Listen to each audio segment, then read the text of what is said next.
Hello and welcome back to the My First Marathon podcast. My name's Taylor, and today I'm joined by a guest who I feel like I can really relate to. We both started running around the same time, around 2 years ago. We both ran our first marathons at the exact same race in Wilmington, and we both had pretty similar journeys, I would say, of going from kind of not really knowing what to do with this running world to really falling in love with it over time. We really break down how she went from 0 to 5K and then 10K and then half marathon and then eventually the marathon distance, as well as really broke down the marathon day itself and all of the kind of trials and tribulations that she went through on that day. If you're a newer runner, this is a great one to tune into. There's a lot here to take away from it. But without further ado, I'm so excited to welcome Julia.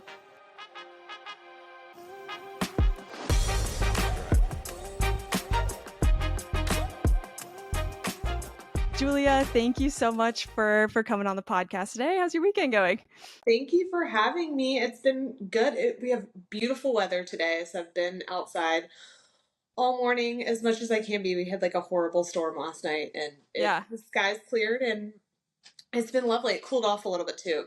It's been hot this week, so Yeah. tried to spend Yeah, time outside. we're in a good time of year for running where it's like it's not quite too hot. It's starting to kind of peak in, but like you said, we get a little storm and it cools things down, which is kind of nice. Yes, and I don't like to run outside when it's too cold, but I also don't like to run outside when it's too hot. So I feel Yeah, like there's a very narrow window that I'm like, okay, this is just right. totally. Yeah, this is a great time of year. Well, cool. Well, we were just talking about it a little bit, but I'm excited to hear your story. Maybe a little bit biased because it's really similar to my story. Yeah. Where we both kind of started running pretty recently over the Mhm. last year and a half, and we both ran our first marathons at the same race, the Wilmington Marathon. Yeah, So, it's still pretty uh, fresh, right? totally. Yeah, I'm excited to break the whole thing down. But I guess we'll just start from the beginning. So, what was your relationship like with movement originally, and then how did you kind of get into the running world? So I am not, I guess, not like a lot of runners who like played a sport in college or had grew up, doing the turkey trot every Thanksgiving or anything like that. That wasn't my background. Um, I always liked to get out and walk. I have dogs. That was kind of the extent of my movement. I have two kids. My youngest is almost 5, and about maybe almost 2 years ago, year and a half ago, I was like, you know what? We're moving on from the baby phase. I'm going to join a gym with childcare provided because that's very important when you have That kids. helps. And I'm just going to start walking and maybe lifting a little bit of weights. And that's kind of where I started. And from there, I don't know what possessed me, but I was like, let's see if I can run half a mile. And fun fact, I could not. Um, so my goal, a year and a half ago, almost 2 years ago, was can I get to a half a mile run? And that took me a lot longer than I thought it would. I Yeah, was not in good shape at all.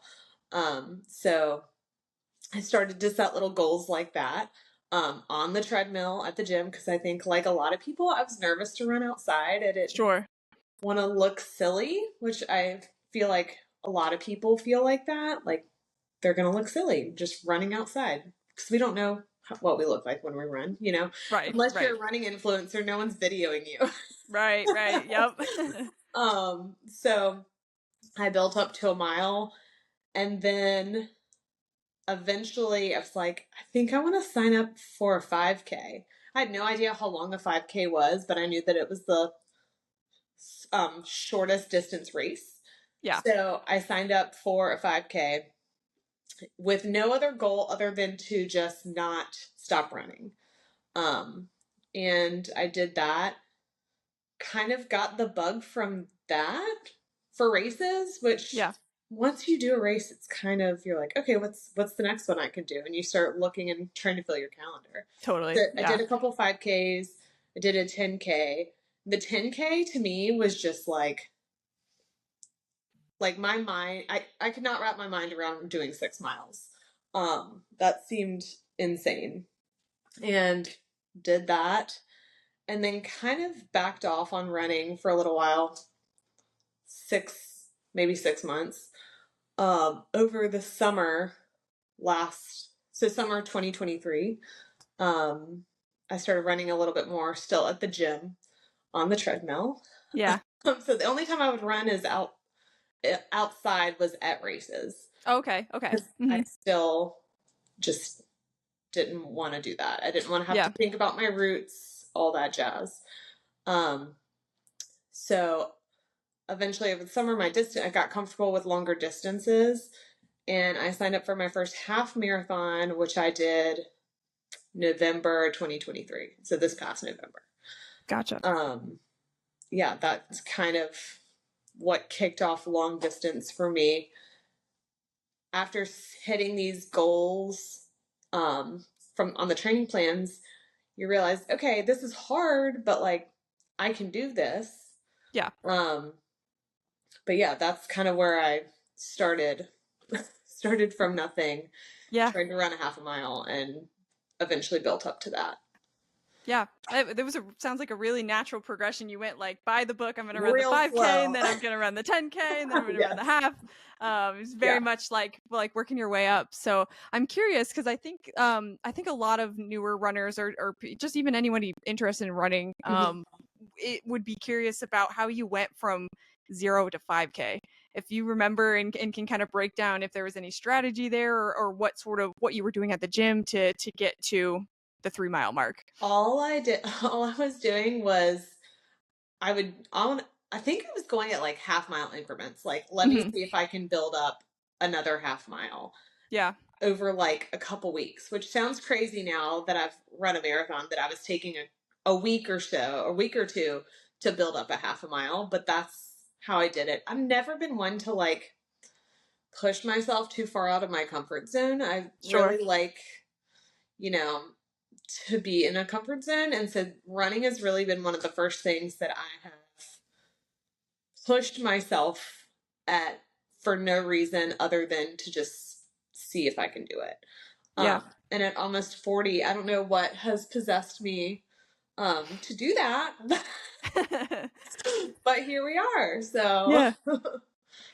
Yeah, that's it's funny. I feel like I see memes or jokes on Instagram or on social media all the time about like something happens in your 30s and 40s where you just wake up one day and you decide you're going to start running, and I think exactly, it's true for sure. a hundred Um, percent. but yeah, that's interesting how you really broke it down into half mile intervals, and it's I feel like you said I bet it is interesting to look back now that you've ran a marathon how slowly that progression actually took, but it's also like in the blink of an eye the whole thing passes you by. So um Exactly. yeah. So in about a year and a half, I went from, well, I guess it's more like 2 years. I went from not running at all to doing a marathon, which is kind of like, it felt like a long period of time passed, but it really, if you think about it, is not that much time, considering how No. long your Yeah. training blocks are for Sure. different races. So that's kind of wild. And it's been a whole Yeah. kind of evolution health journey for me and for my husband too. Like I've was signing him up for races and not telling him really. And so I've like made him come along with me. So it's been kind of a lifestyle shift in our home, Yeah. which I think is really gonna benefit our kids too Totally. in the long run and as they get older to have fitness and wellness just be something that they grew up with. Totally. Totally. Yeah, and I think what's cool about running too is it's like you said it even before, it's something that you do for you only. It's a Mhm. goal that you're setting for yourself, and there's not really any, I mean, it's good to have a why, of course, but there's not really any in the beginning any sort of reason why you're doing it. It's just I want to Exactly. do something for myself. So, Yeah. how do you feel like that shift in mindset, benefited you, I guess, to do something just for yourself? I think it's been huge. So my children are almost 5 and 7.5. And so for almost 8 years, nothing, I didn't do anything for myself. Well, I guess Right. really 6 years. I really never did something that was just for me. When you're in the trenches, and this is not everybody's going to relate to this because I'm talking about having children, but like when you're in the trenches of having young kids, some days you're literally just trying to get to bedtime. Yeah. And that's all. And everything goes by the wayside. You're eating leftover chicken nuggets and the crust of a grilled cheese. Like that's your food for the day. Right. And getting out for a walk or getting to the gym is impossible. And Right. so once they got a little older, because that makes a big difference. But once I decided, you know what, it's going to be better for everybody for me to prioritize my health and my overall wellness, that's going to benefit everybody. It stopped feeling selfish Yeah. for me to spend this time. And I know, the amount of time you're spending training for a marathon is insane. Yes. You're Yes. spending hours a week running. And, I never would have felt okay with being off on my own for hours on a Saturday or Sunday to Right. do an 18-mile run. But once I prioritized that, my husband's great, and he was like, what day are you doing your long run? And he's got it, and I could not do that without him helping in that way. And but once I stopped thinking of it as me being selfish and no, this is just something that I've committed to doing and I'm going to accomplish this task. That shift really helped me. Plus, Yeah. it's like you get 2.5 to 3 hours sometimes of alone time on the Sure. weekend. Like, it's a win-win. Yeah, totally, totally. Yeah, it's funny because I don't know if you listened to my episode, her runner's not on Instagram, Noelle. I just Yes. interviewed her, and she's also a mother. She's one of the first mother runners that I've spoken Yep. to, I and she just said listened to something that really today, similar. actually. Oh, funny. Yeah, yeah, she's great. And there's a lot of parallels there where I would imagine, I'm not a mother myself, but I would imagine that you feel a lot of guilt in the beginning, like you said. But she talked a lot about how you're just setting an example for your Yes, kids. You're giving them absolutely. the medals, you're letting them see what They love success that. looks like. Yes. Yeah, They yeah. love to get a new medal. Yes, yes, they feel like they're involved in Yes. the whole process, which is Yep. great. So it's I think a good point, and I think more people will relate to it than probably we think of. Just it's okay to put yourself first. I think it benefits you in more ways than that you probably expect. Exactly. And I think, like my older daughter, she was like, Mom, I want to go on a 1 mile run with you. Like, let's do Oh, that. that's And great. like little things like that, Yeah, um, just it brings joy and it makes me feel like, okay, this isn't just me taking time away from them. Or they'll get up in the morning and say, especially when I was in a training block for the marathon, they'd say, how many miles do you have to do today? Because it was like, yeah. I was very by the book on my thing and I had it posted up on the wall and would check them off when I was done. And they'd say, oh, let me go check and see what your miles are for today. I love So that. yeah, so it was a whole family thing. Yeah, everybody got involved. I love that. Exactly. Cool. So I guess speaking of training plans, when did you adopt a training plan? Was it when you signed up for your marathon, or did you do anything for the half as well? So the half to me, like, I'm still like wrapping my head around that I did a marathon. The half to me just sounded completely ridiculous. Like, Yeah. there's no way I'm going to accomplish that. But I found a plan online. I think it's probably the half I did one because that's what I used for the full marathon. I think I used that for the half as well. And it was like a 16 or 18 week training plan. Yeah. So I just literally followed that exact schedule, checked off. I mean, of course, I missed a couple here and there, or some were a little short. But I followed that. And once I got to that 12-mile run, because I think they had me do 12 miles one time before the 13. Once I got to the 12, I was like, oh, this isn't horrible. Like, I Yeah. did this and it wasn't that bad. I signed up for the full marathon before I ran the Yeah. You're like, half. I'm feeling good. I Let's make it know. I was happen. like a little overconfident. I was like, this is if I can do 13, I can obviously do 26. So it's Yeah, just it's double. just What's the two big two half deal? marathons. I Yeah. know. So that was I was definitely a little delusional with that. But yeah, so I followed that a 16-week plan, really strictly. Um, and then I just went right into the full marathon training. So I was like, oh, I'm already going to be halfway there. That was Yeah. my thought behind that. So, Yeah. Yeah. Yeah, that's I feel like I was pretty similar. I think I waited until after my half, but I had the same mindset where I was yeah, just kind of like, I'm already here. I either have to start all the way over or keep running half marathons or just do the whole thing while I'm yep, feeling good. Um exactly. Yeah, so follow the Hal Higdon plan. I think you're almost everybody that I've talked to when they begin their running journey is following that plan. I think it's a really Because good resource. it's a great resource and it's free, Yeah, which is like huge. When you huge. aren't wanting to spend a ton of money, you're spending enough money you feel like on shoes. Um, Totally. and you know, my only goal for every race I've ever done has just been to finish. So I'm Yeah. not trying to do anything crazy.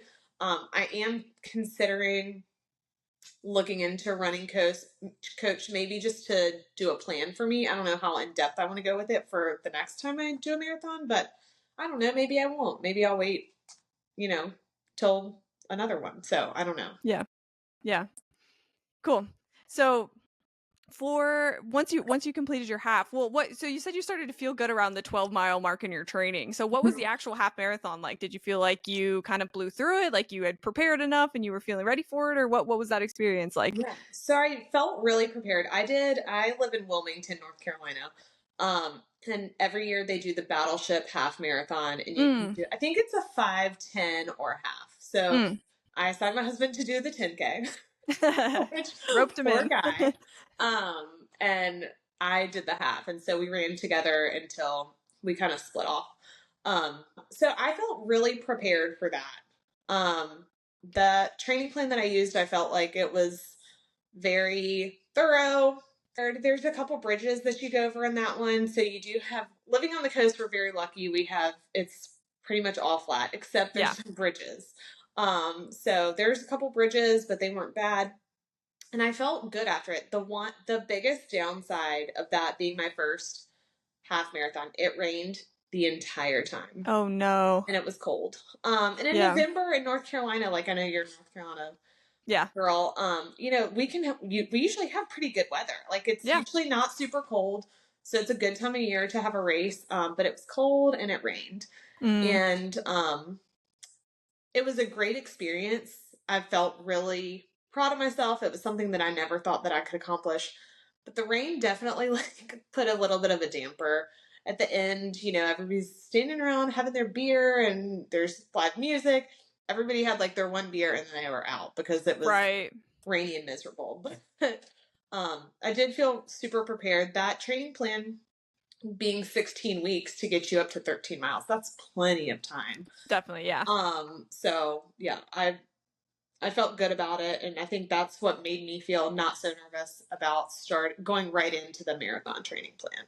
Yeah, probably almost better that you didn't take any time off. You just used it Yeah. as your 13-mile marker, and then Yep. you just kept going from there. So it probably worked out pretty well. Yep.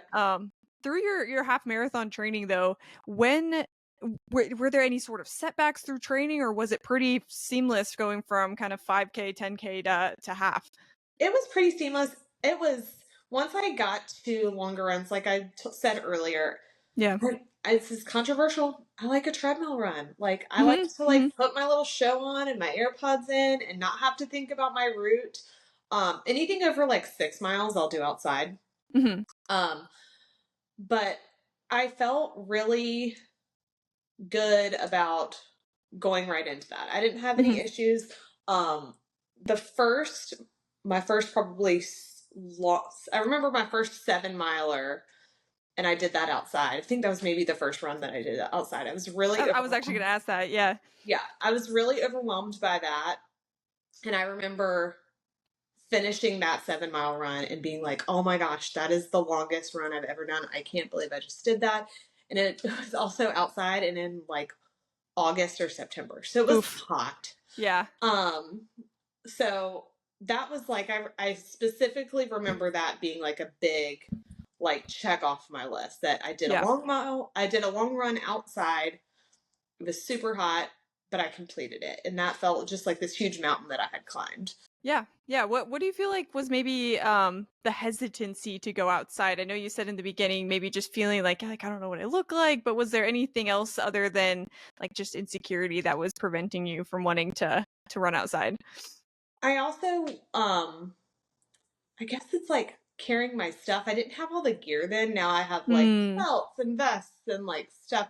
It's like what am I gonna carry my phone in? I'm gonna need water. Things like that. I think that was some hesitancy Yeah. also.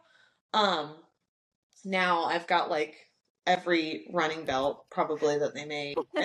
Yeah. And, have tried it all. But I think that was some of it. I also did not like the idea of planning my route. Mm, That for some reason overwhelms me versus I get on a treadmill and I just go. yeah. Um, there's a couple routes that I do. I still don't do anything. I stick with what I know. I do the Sure. same kind of routes and paths over and over again. Because it's just easier. It's hard for me to get in the zone when I'm thinking about, okay, I need to turn up here. And if I go this Mm, way, what yeah. does that get me to? Constantly looking, how much further do I need to go to figure out, that it's hard for me to get in the zone mentally when I'm Yeah. worrying about what way do I need to go to get my right distance. Yeah. Um, Yeah.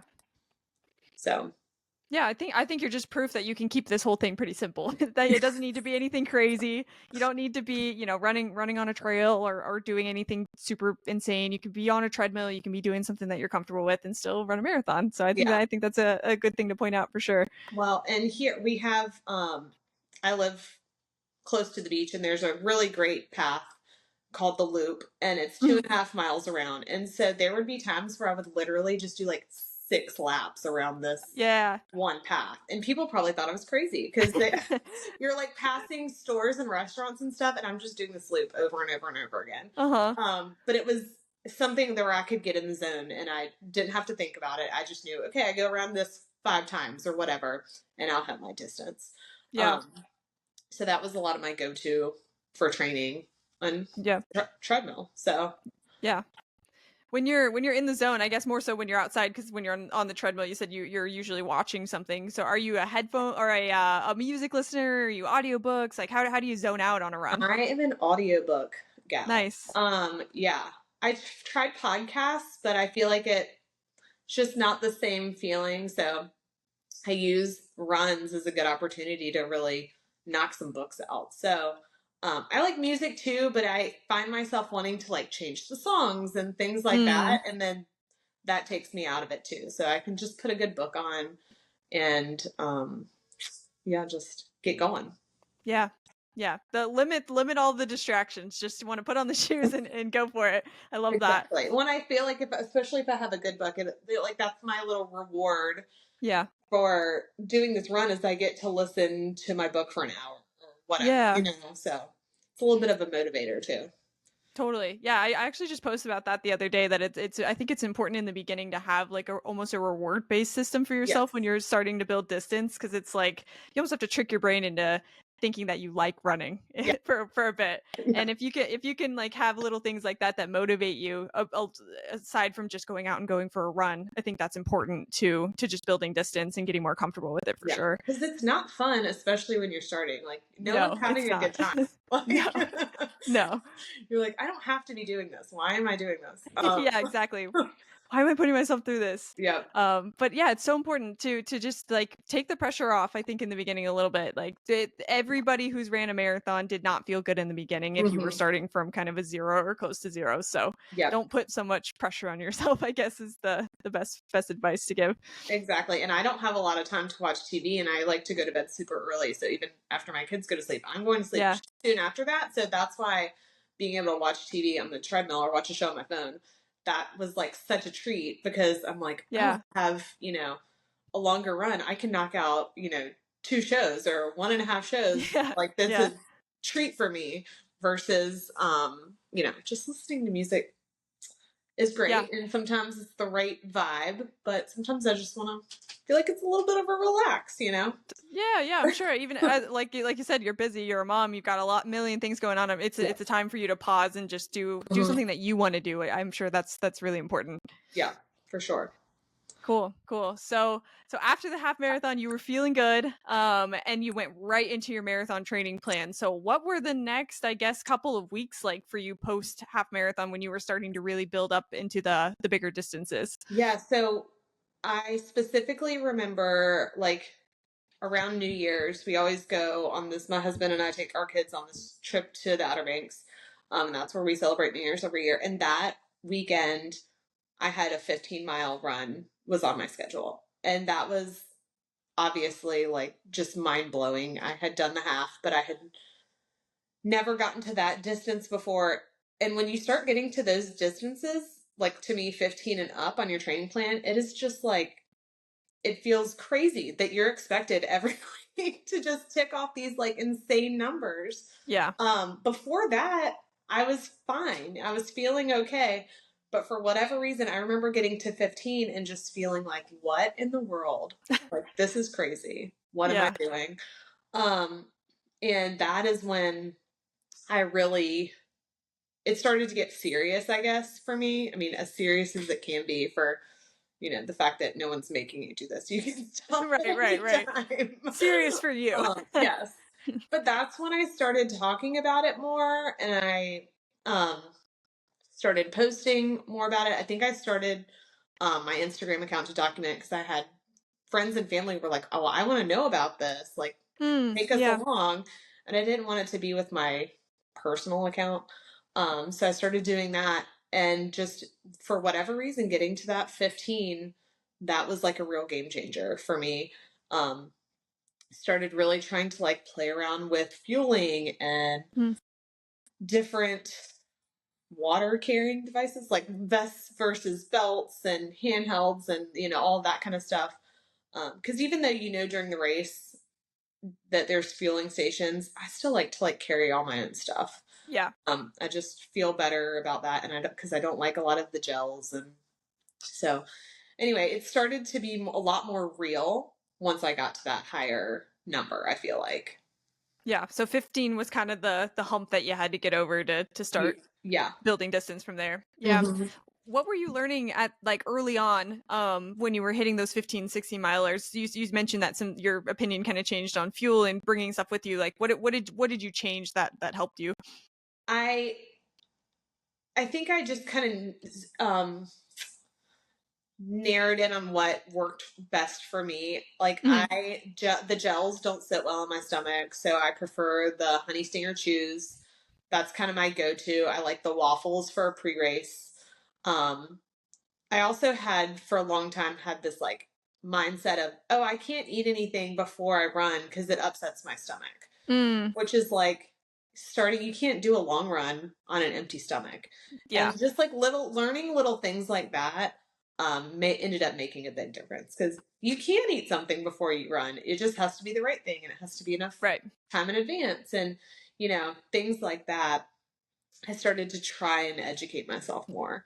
And Yeah. I think following other people on Instagram, and I love a good YouTube channel about these cute girls in their mid 20s running marathons is so fun Yeah. to watch. And um, I've learned a lot too, I feel like.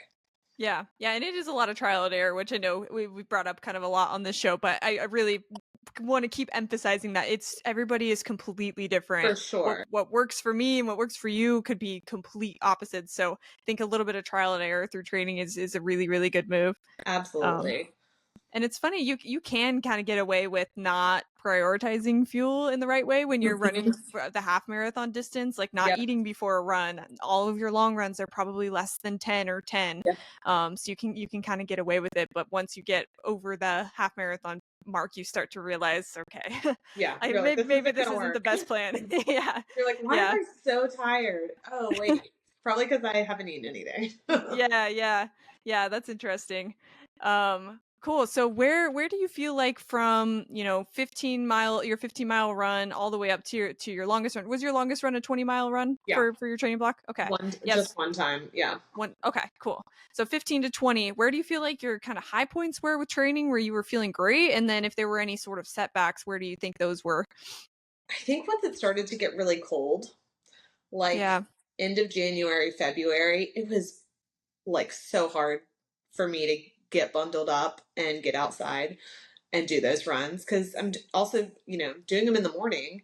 Usually, what I would do is most days I would drop my kids off at school and then I would immediately go and try to Mm, get my runs in while they're at school. Um, and then come home and then work for a little bit before I had to come back and pick them up from school. So it's like half my morning I was spending running. Um, but yeah, I think the weather change was rough for me. I was not prepared at all for that. And I didn't have the right equipment. And I did have a friend say, she was like, if you're going to do this, you need to invest in like some fleece lined leggings and, Mm-hmm. a good outer layer. And I was kind of like, oh, I'm fine. Like, it's not that cold for very long. I'll be Yeah. fine. Um, but once I figured out the clothing too, that helped a lot. But getting out for a cold 19-mile run is not a good time. Like, No. it's just not. Especially if you're used to like the hot to mild temperatures the Yes. rest of the year, it could be kind of a shock to Yeah. the system, I'm I would sure. rather be hot than cold when I'm running. Really? Yes. Which I know a lot of people don't feel that way, but I think it's just, you know, not growing up in cold temperatures is what I feel more comfortable in. Yeah. But I think that was probably my biggest challenge, and just the sheer time um that it was taking up. I was kind of like, I felt like all I was doing was running, eating, taking care of my children, I work part-time, so I don't have a huge time commitment work-wise, um, and sleeping. Like, Yeah. that's all I was doing. Not a lot of social things going on, which everybody who's training for something understands that. Yeah. Um, but yeah, it was all consuming. Yeah. Yeah, it is a huge time commitment. Hmm. How do you feel like that maybe impacted you mentally to have to say more no to more social engagements and have to really just kind of like you said, get into a routine where you're doing the Hmm. same things pretty much day in and day out. How did that affect you mentally, would you say? It's hard, but I'm a bit of an introvert, so I don't hate that, and I Yeah. do like the structure and the routine. Um, since being done with the marathon, I have kind of felt a little, not lost isn't the right word for it, but like a little bit like I don't have as much direction after being Mm, so strict and rigid for so long, having gone straight from half marathon training into marathon training right. with a constant schedule. Not having anything has felt strange. And I feel like I'm still trying to figure out what's been like 2 months since almost. Like, what does my weekly workout look like? And like, that kind of thing. So that that's been probably even harder for me is the after Mm, it's done. Um, yeah. which sounds kind of weird, but I think I liked, even though it was very difficult and felt like it was taking up all my time. Um, the after has been more of a challenge, I think, than during. No, I think that's a good point. Yeah, especially after your first marathon too, because it's like you have a million different directions you can go from there. Like getting to the first marathon is a first step, but then you're Yeah, like, do I want to work on pace? A lot of people will go the 5K, 10K distance and just yeah, try to work on speed, or do I mhm, want to get into ultra marathons and push myself even further, or do I yeah, want to get into triathlons? Like a whole there's a whole list of activities that you can dive into after the marathon distance. So it is, yeah, a little bit like, well, what's next? yeah. I feel like directionless is maybe a better Yeah. way. And I've signed up for another half in the fall, and I'm Nice. considering another full marathon in the fall. But this like in between time just feels kind of like a weird place. Yeah, like something's missing almost. Yeah, exactly. Yeah. Yeah, that's interesting. I definitely want to get back to that because I feel like I'm going through something a little bit similar of just make it like not having something directly on the calendar over the next few months is just Yeah. like a little bit of a weird feeling. But before we get there, I want to hear about your marathon day experience. Yeah. So, um, your I guess before race day, what was the week leading up like for you? Did you have any sort of strategies you were doing to prepare? How were you feeling? Like, what was the week before like? Well, I had, of course, like everybody, the taper stress, I guess. Yes. Like, Yes. can I do this? Like, I think it's the How I Did does like a 2 week, or I think it's a 2 week taper. I can't remember Uh-huh. exactly. But you're like, I think the longest distance I ran week of was it like 4 miles or something. And I was Uh-huh. like, I can't remember the last time I only ran 4 miles in a Yeah. run. Like this just seems crazy. Um, so there's a lot of like, what if I in quickly lost all of my endurance, which I intellectually like, that that's not how that works, but Right. it's still like nerve wracking. Um, I tried to just stick with how I normally ate a lot of stuff on repeat, which I kind of do that anyway. I like to keep it simple Hmm. because just I'm not in a cooking phase right now. Maybe it'll come Hmm. back, but so tried to stick with very simple, the same foods. I like a pizza before a race the night before. Get some good Good carb carbs load. in, yeah. Yeah. And just super early to bed. The weather, I was constantly checking the weather since the half marathon had rained the whole time. I was like, please just don't let it rain. I just don't want it to Yeah. rain. Like You were scarred. that was my only request. And we turned out and there was beautiful weather that day. So it was actually a little warmer than I thought it was gonna be. Hmm.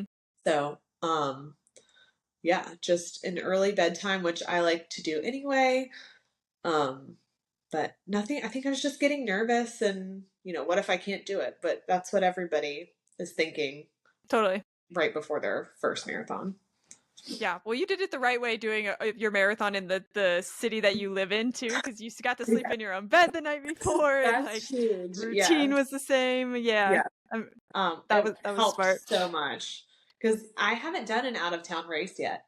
Well, I take that back. Well, this wasn't really out of town. I just did one in half in Sunset Beach like 2 or 3 weeks ago, Mm-hmm. and it's a 2 hour drive. But we just got up at like 3 o'clock in the morning and drove Oh, and just drove there and back. and drove. Yeah. So it wasn't. That doesn't really count. That's not really out of town because I still got to sleep in my own bed. No, but it is smart though. Like after the first marathon, or my first marathon, the all of the races I've done since then have all been local, and it is kind of nice to just Really nice. drive there and run it, come back, and Yes. sleep in your own bed, and you Yep. eat your own food, and you have control over everything. It is kind of nice. Exactly. I feel lucky. We have like quite a lot of races here. And it's really nice because you don't have to Yeah. go far to do any kind of distance that you're interested in.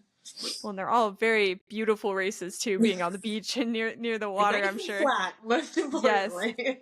That was why I chose Wilmington for Yeah. my first. I looked up what are the flattest races that I can run in Uh-huh. North Carolina, and I think that was one of the top results. So that, Yeah. yeah. Somebody was like, you Th- should do, what is it, the City of Oaks? Is yeah, that? that's what I'm doing in November. But it's really hilly in Raleigh. It's really hilly. I just had somebody, his episode's dropping on Tuesday, Tony. He's also in North Carolina. He just told me Uh-huh. last week that the City of Oaks Marathon has a higher elevation change than the New York Marathon. Oh my So gosh. that freaked me out a little bit. I was like, thanks for telling me that before I ran Wow. it. But no.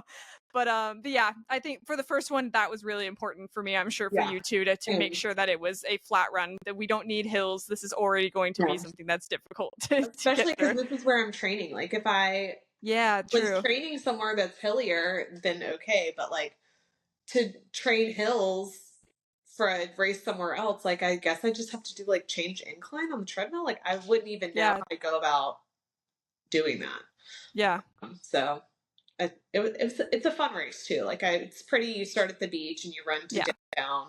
So Had you it, spectated it before in the past, or was this the first like full race experience you had for the so Wilmington Marathon? I ran the 5K of the Mm. Wilmington Marathon last year, but that's all downtown. It doesn't Mm. start at the beach. Um, which starting at the beach is cool, but you're starting at one end and then you're stopping at the other. And so um if you have people with you that are not running, they have to then get Yeah. themselves all around town essentially. Yeah. So we got lucky and I had some friends that were doing the half as well. And they said, oh, my friend who lives at the beach said we can just park in their driveway. So Oh, we that's nice.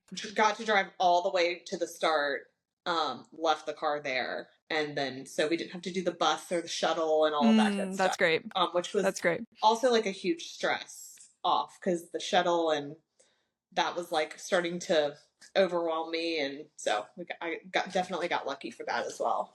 Yeah, that's something that I don't think has come up in these conversations yet. It's just like the logistics Yes. of getting to where you need to be. I feel like it's kind of counterintuitive, but I feel like the major races are so organized that you can it like you just kind of follow the crowds. But Yeah, some of these more local marathons, it can be a little bit of a logistical for sure. nightmare. on top of running the marathon, you know? Yep. You're like, oh, you need to train for 26 miles, but also you're going to have to figure out parking. So good luck Yeah. with that. Like, Yeah. Like drove around with my parents flew in. I'm originally from the West Coast, so they okay. flew across the country, which was awesome of them. But we drove the route before we are like, okay, you can Hmm. spectate here and then you can go here. And I think Yep. this is going to be blocked off. So maybe we should think about parking the car. And it was Yeah. like a whole thing. It's a lot. Definitely. It really goes because you're even like at one point running down the highway. Yeah. And Yeah. Yeah. Which I did which not expect. I don't know. I mean, I'm sure other races do that. I don't know. This is the only one I've done, but like Yeah. that is not fun. And like Right. cars still driving past. They don't have the entire highway shut down. So, Right. little things like that you don't think about can add a little bit of stress. Definitely. But I've heard, like I've only ran one marathon. I know you've only ran one marathon, Yeah, but I've heard from other people that have ran multiple that there's always going to be something that you don't expect. So for I sure. think it's just important to like remain flexible. Yeah. Don't get too caught up and too rigid in what you're doing. Just like whatever happens, it's going to happen Yeah. and it's okay. Prepare as much as you can, but that's all you Yes. can do. Yes, totally.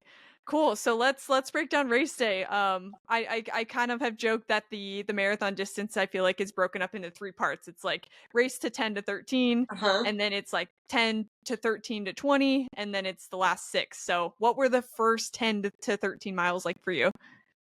So my like sweet spot when I'm doing any run around mile 7 is when, for whatever reason, like that's when I really start to feel good. So Mm, from like 7 to 13, I was like feeling great. My husband was doing the 10K, mm-hmm. and we had two friends that were doing oh no, sorry, the half, not the 10K, the half. So we didn't stick together all together, but we all knew that we were doing it. So once I got to the half point and everybody starts to go this way to finish, and then I have to go this way, and I'm only halfway done. That was hard. I was Mm-hmm. still feeling really good, but I'm like, oh wow, everybody else is finished. Yeah, they're done. Basically, Yeah. everybody that I'm running with is finished. We weren't running together, but that I came with is done, and I'm only halfway. Um, so that like shift, I had to be like, okay, we got this. Like, you've done this before. You're only at 13. You got a way to go, but you've done it. And you're fine. So it's like had to like give myself a little bit of a pep talk because I was a Sure. little sad that I didn't get to stop too. Yeah. Um, I'd say from 13 to 19 wasn't like amazing, but I was doing fine. I was good. Once I hit like 20 to 22, I was not doing great. I was like, this Mm-hmm. is awful. I'm not having a good time. I'm never doing this again. Mm-hmm. Um, and I made a very rookie mistake. I was great about drinking water and fueling, but I don't like Gatorade. Mm, And that was the electrolyte option on the race. Obviously, it's always Gatorade. And sure. I didn't drink Gatorade. And my legs started to cramp up. And I was like, Mm, I know exactly what's happening. I need salt. And I had nothing. So I then started stopping at all the stations to drink Gatorade because I knew that that's what I needed to do. But around mile 22, I felt like if I kept stopping, I didn't think I was going to get my legs to keep going. right. Um, so that was really rough. And when you're running, when you get to that distance too, everyone is so spread out at that point. You're not really like running in a group anymore. You're kind of Yeah. off. I mean, there's still plenty of people around, but you're Sure, but also it's seeing, very few. yes, but you're also seeing people that have already done the turnaround and are heading Yeah. back. And that's Yeah. really hard too. You're like, okay, well, they're turned around, so it can't be that much further, but it is. And it's just a really hard spot mentally. And I was listening to an audiobook, but I don't think I was actually like absorbing it anymore. And Sure. I was just in a not great place. And just thinking about how awful this is and that I don't ever want to do it again. Um, Once I got back into downtown, because I know you know, but you like go around the lake and then you come back into downtown. I was like, Yeah. okay, I'm kind of downhill from here. Like, I got this. But I hit, I think, mile 25, and the poor spectators that are still out there, and I'm, you know, definitely not a fast runner. So I'm towards the back. They're like, "You're doing great. You're almost there." And I was just like, "Thank you." Like, trying Yeah. not to start sobbing. But at mile 25, I started crying because I was just like, I'm almost done, but I also don't know if I can make it this last mile. And then when I started crying, I started kind of hyperventilating a little bit. When I was Mm, like, this is not conducive to trying to run this yeah. last mile. So I need to calm down. So I was trying to just like take deep breaths and chill out, because that was, yeah. I was like, I'm not going to be able to do that this last mile if I keep crying. So it's like, get it together. You're almost done. And you're like, my legs were just dead at that Yeah. point. Like, I was just, I don't know how they were still moving. Um, but yeah, once I crossed the finish line, I got through. I didn't see my family. They were there, like standing right on the side, and they were like, "We saw you. We were waving to you." I think I was just like so zoned in. There's the finish line. Yeah. Yeah, I saw nobody.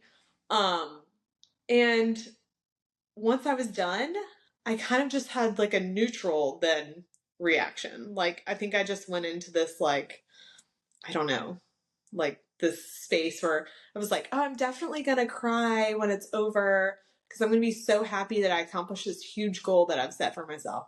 Then it was just kind of nothing, and I just kind of wanted to sit down and have some water. Yeah. Um, but I don't. It My reaction was not what I expected it to be after doing this huge thing. Yeah. When if now that you've been able to reflect on it a little Yeah. bit, do you feel like it was like you were just so exhausted you couldn't process what was Yes. happening? a You hundred that's what you think it percent. was? Yeah. Yes. I think I was so overwhelmed. And also, it's a huge deal, and I think it's a huge deal because not most people do not run marathons. But I also think that it's like, what was I trying to get out? What was I hoping to get out of this? Was it a Mm, feeling? Was it just accomplishing something? And did I think I did, but I'm not really sure. But I think I was just so tired and overwhelmed at that point that my thoughts like were not um they weren't making sense. yeah. I wasn't processing it. Um, Yeah. Yeah, I can relate to that a little bit of that feeling of you cross the finish line. I think we build it up so much in our head because it's a long time to yeah. train for 1 second of a moment Hmm. of crossing the finish line, and I think you expect it to be for your first one a lot bigger than it is, Yes. but it's just kind of like a check mark, We're like, good like job. Pat on the exactly. back. You did it. Exactly, exactly. Yeah. And I think that's why, and I heard this through training, but like being a newer, I was just like, like that's just advice. But a lot of people were telling me just enjoy the training, enjoy the progress, enjoy this whole Yeah, thing. And I was like, nah, I'm trying to get to this race and get it done. exactly. But it's looking back, I'm sure if you feel the same way, but I wish that I would have embraced a little bit more of the progress so that the finish line didn't For feel sure. so much like check, that was Yep, it, for we're sure. And done. everybody with me was so excited, and I was just kind of like, I would like to take a shower and get something to eat. Like, Yeah, let's move on. yeah. I was like, okay, that was really fun. And, you know, the next day it was so exciting, and Sure, yeah, days once you after, let it and sit everybody's in. asking you about it and how did it go, and blah, it's so fun. But it was I think you're just so emotionally and physically drained at that moment, or at least I was, that I like just didn't know how to process it. Yeah, yeah, yeah. I think that's pretty relatable. I'm sure for a lot of people. Um, cool. So that was the marathon experience.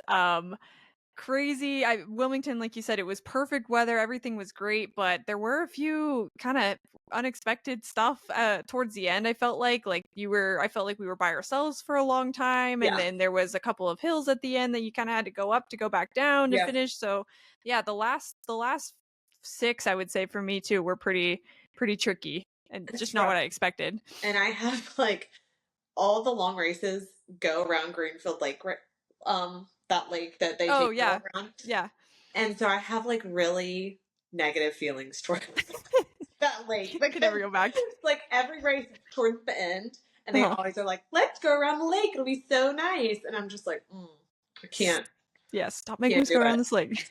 I don't want to go around the lake anymore, which is a lovely place to go and like Sure. visit, but I don't want to run around it anymore, which Yeah. I'm sure I will plenty more times, but yeah. Yeah. Yeah, I can only imagine if you live there to see it again, you're just like, "Oh, Oh, my daughter this had a is field like." trip there and I went and she was like, Mom, look, it's where you were running. And I was like, I know. Thank Oh, I you. remember. I was like, I did not forget. That's funny. Um, so you said that you were thinking to yourself like mile 24, 25, I'm never doing this again. hmm Obviously, you were just talking before we started talking about the marathon about doing another one. So when did it shift where or how long did it take you to recover to where you were like, okay, I could do this again. Let's try again. Like a week. A week. Yeah. Yeah. And I think it's just, I'm like, okay, I did that without, I'd say, very basic training. Like, I just ran. I should have done more strength. I learned a lot. I feel like should have done more strength training. I should have been better about stretching and warming up. Like, now to see if I actually do these things in preparation for the next one. Who knows? That's my plan. But Mhm. um, after about a week and then learning what I did, the mistakes that I made, because I definitely made some, um, I was like, okay, I did it once. I do need to I want to take a break from running, but I think I want to do that again. Um, and I started looking and I found, you know, another marathon relatively locally. It's in North Carolina, Mhm. um, for the fall. So I have not actually signed up for it yet, but that's the plan. Yeah. About a week. Short-term memory loss. Really, A like week really later. fast. Yeah. Yeah. Cool. So you said that you've signed. I know you're not signed up for that marathon yet, but you do have a half marathon coming up at the end of the year. You said, or in the fall? I think it's in November. Oh, okay. So I think it's towards the end yeah, of the year. yeah, Gotcha. yeah. So cool. So what is kind of you just talked about a few things, strength training and those kind of things, but what are your goals or what are you planning on changing through your next training cycle? My next training cycle, I'm trying to decide, like I said earlier, if I want to start working with a coach. And I think I would just want them to like write a plan for me, something Yeah. maybe a little bit more advanced than what I've used in the past. But I don't know. I haven't decided yet. I need to look into it more because I know everybody who works with the coaches like loves it. They said Yeah. like, I wish I had done this sooner. So I don't know. We'll see how it goes.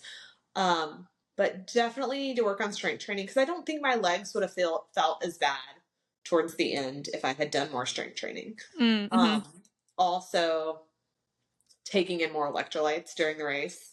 It was just like, oh, I don't normally drink electrolytes while I'm running, so I don't need to do that. I always just run with water, but I don't always just run 26 miles.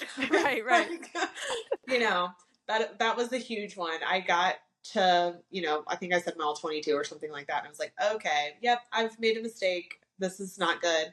Yeah. Um, so that's a huge one, I think. Taking in electrolytes throughout the race versus when you feel like your legs are going to physically not be able Right. to move anymore. Right.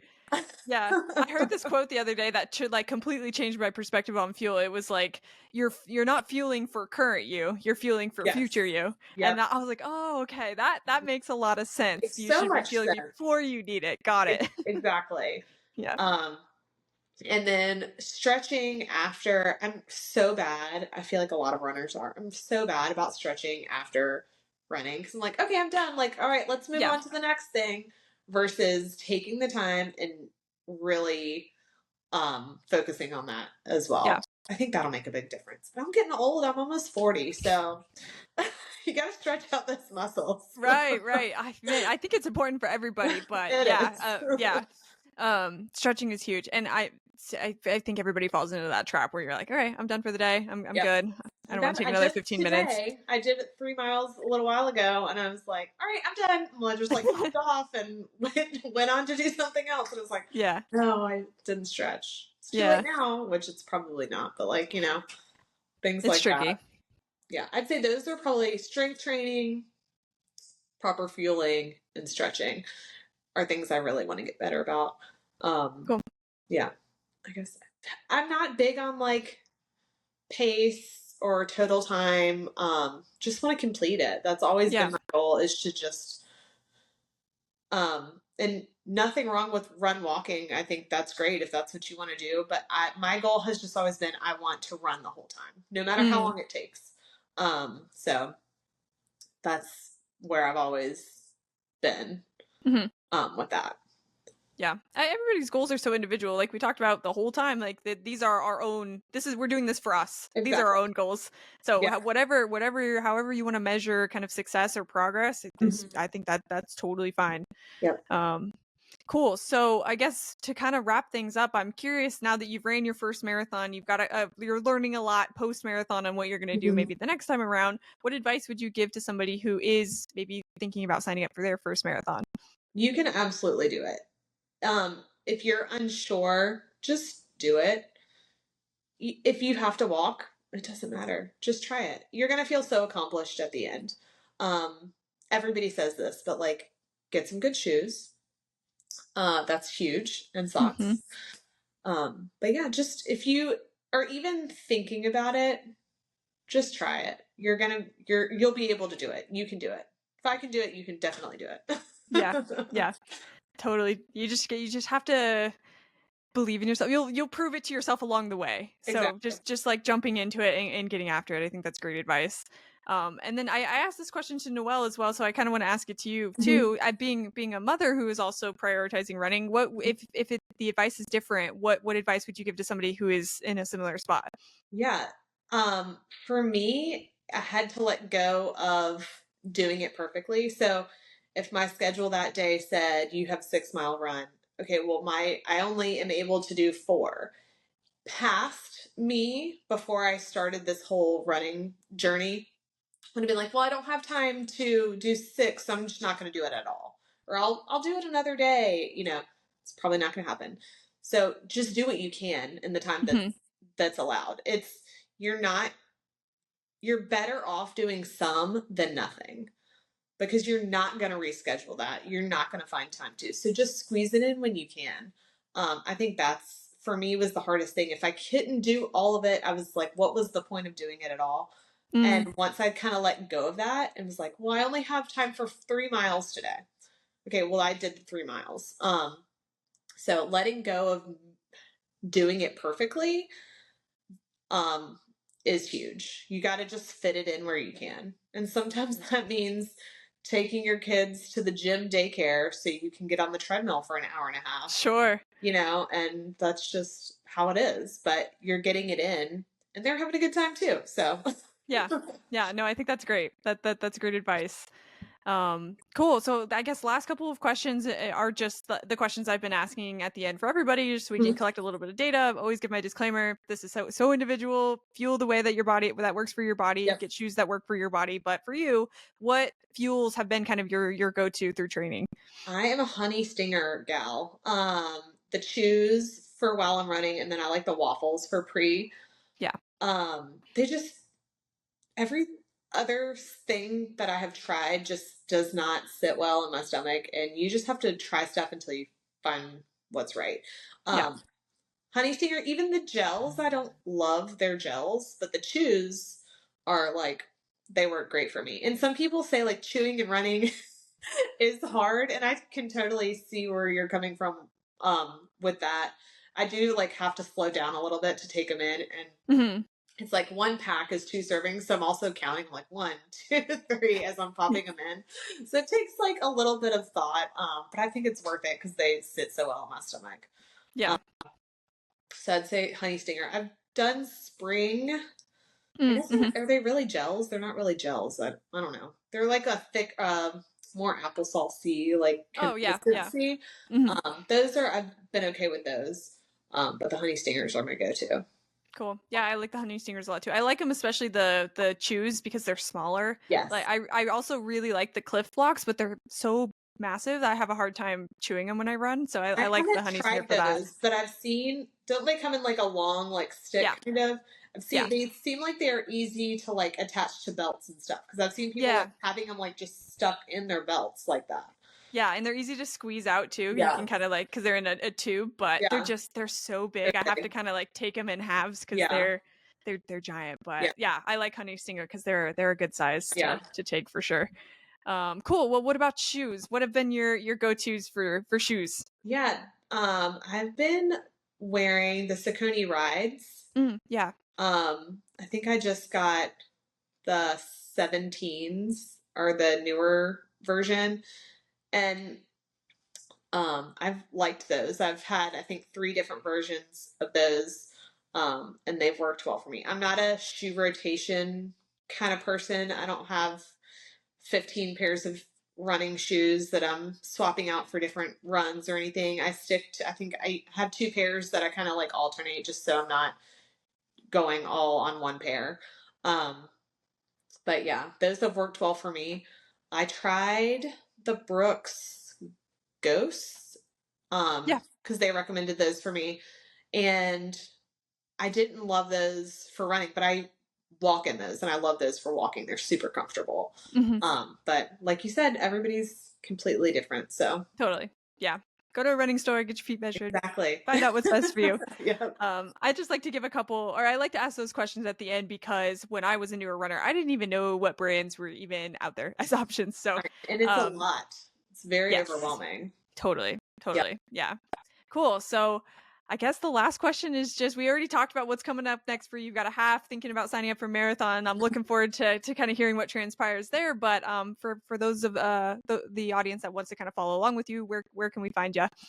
I'm on Instagram at Julia's on the Run, all together. Yeah, and I post not like super consistently, but I try and keep it pretty regular posting on there. So I have a very small little audience, mostly people that I know, friends and family, but it's fun. And I think it also holds me a little bit accountable, Yeah, which I feel like you probably feel the same way. definitely. You've got a running account, you need to post running on it, right? Definitely, definitely. And it's helpful. Like you post something like when I started posting a little bit more, I was shocked by the running community and how Yeah, supportive everybody was and how willing people are to message you if you've got a question and yeah, answer anything that you have. So I think yeah. there's a lot of benefits to it, but It's been fun. um totally. Yeah. A lot of fun. Cool. Well, looking forward to seeing what comes next for you. And thank you again for coming on and telling your story. I really enjoyed hearing about it. Thank you so much for having me. I appreciate it. Yeah, of course. Of course. All right, I'll talk to you soon. All right, thanks.